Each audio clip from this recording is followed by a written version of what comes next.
This is exactly how I'm going to read 40 books in the year of 2024. A couple years ago, when I first started my journey of improving myself, I remember I would only be able to read about 5 books in just 1 year. Fast forward to now, my reading pace is at its peak and I'm actually able to read 2 to 3 books in just 1 month. Even though reading 40 books is a challenge, I'm confident to say that I'll nail this goal.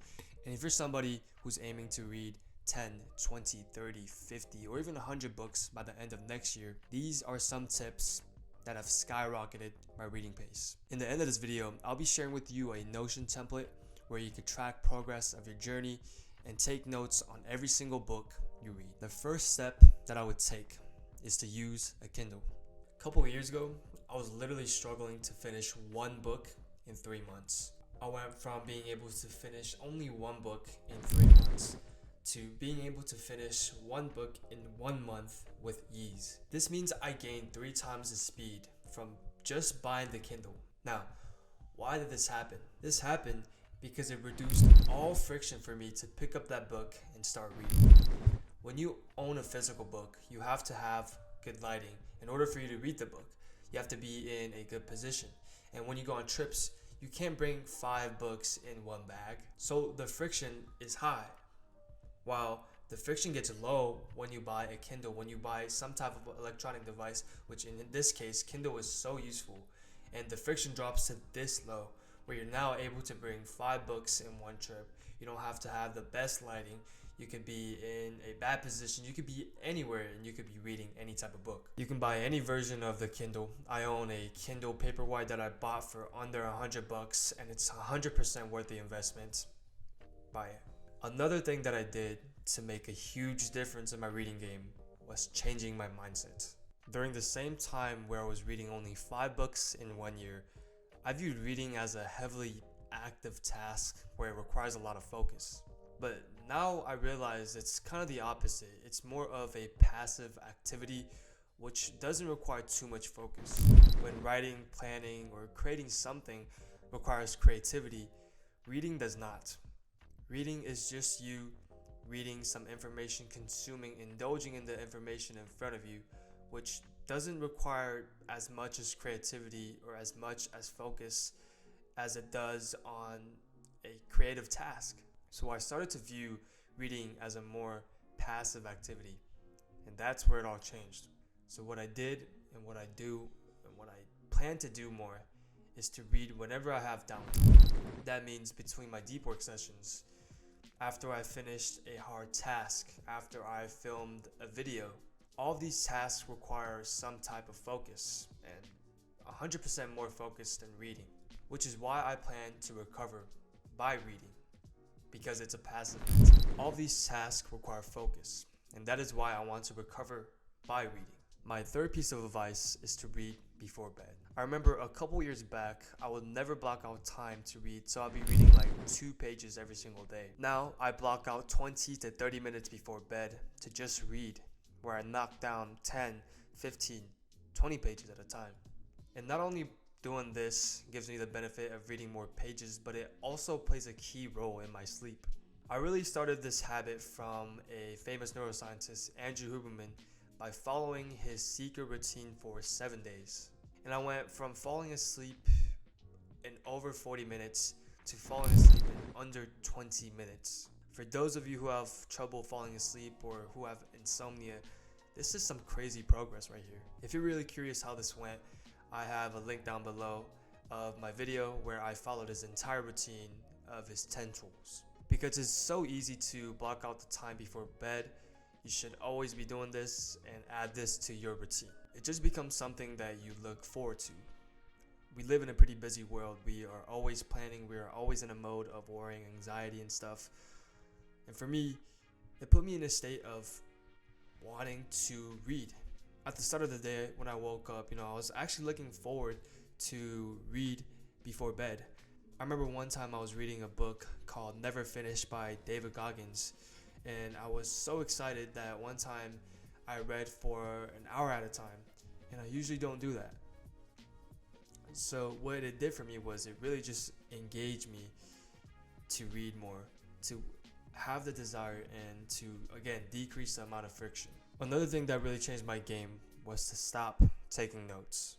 During the time where I was a slow reader, I also had a crazy note taking system where I would capture every single word from every single chapter, paraphrasing them into my own words, highlighting quotes, and doing all that.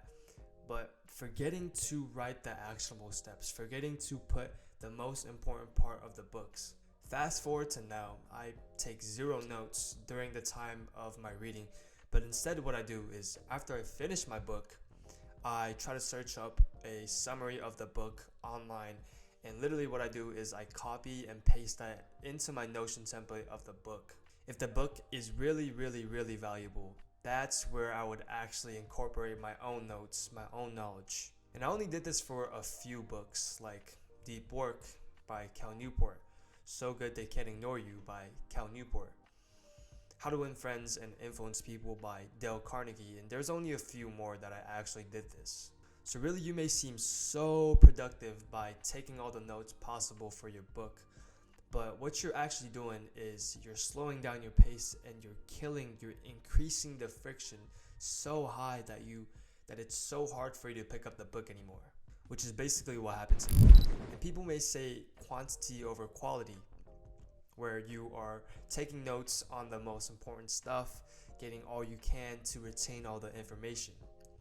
I agree with that 99%, but exposing yourself to multiple books and keeping the quality high by doing the minimal effort, by putting in the minimal effort, by doing basically what I do, finding a summary and just pasting that and only taking notes on the most valuable books.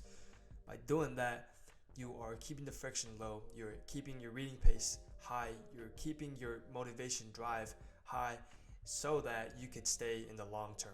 But what if you're in the middle of the book and it sucks? This leads me to my last advice: skim and trash. A couple years back, I remember I picked up a great book, but a book that is heavily scientific based, and I picked it up. I was basically in third of it, but I got so tired of it. My motivation was in rock bottom. I was tired of reading the book. I had no clue. It was zero value to me. But I kept reading. I kept reading because I think there's like this psychological concept of where if you own something, you continue to do it. You continue to use it. It's like if you buy a terrible meal, it's kind of a waste if you stop eating it. So you continue to eat. And I kept to it until I came to the realization that the book absolutely sucked. And if I continued reading it, I would waste 20, 30, 40 hours of my life to this stupid book which will give me zero value. And from this I really learned that if a book does not give me value, even if I bought it, I should stop reading it immediately. The people who you see online who read 50, 70, or even 100 books, like Warren Buffett, Ali Abdaal, Alex Hormozi, Iman Gadzhi, all these people have one thing in common. They skim over all their books, find the most valuable ones, and the ones that they don't find value in, they stop reading it, and almost immediately. I'm starting to think that you could attain value from a book in only small portions of the text. For example, if there are 300 pages from the book, you could only attain the actionable steps, which are the most valuable, in let's say only 15 pages of the book. That is under 10%, and those areas are the most valuable. And the other ones are not valuable at all. They're just contents. Where before I was trying to read 100% of the full book, now I've came to the realization I should start skimming the book, find the most valuable ones, write them in my notes, and complete the book. If it does not give me value, I would trash it completely. Just like how you click away from a YouTube video if it doesn't give you value immediately, that's how you should approach reading a book. Even if you bought it, if it does not give you value, it's not worth your time, so trash it. So hopefully these takeaways will help you achieve your goal of reading whatever 10, 50, 100 books by the end of 2024. If you want an organized approach of taking notes for any type of book, nonfiction or fiction, I've included Ali Abdaal's book notes Notion template down below. It's not even mine. It's so awesome, so organized. I put a link down below. As always, I hope you make it.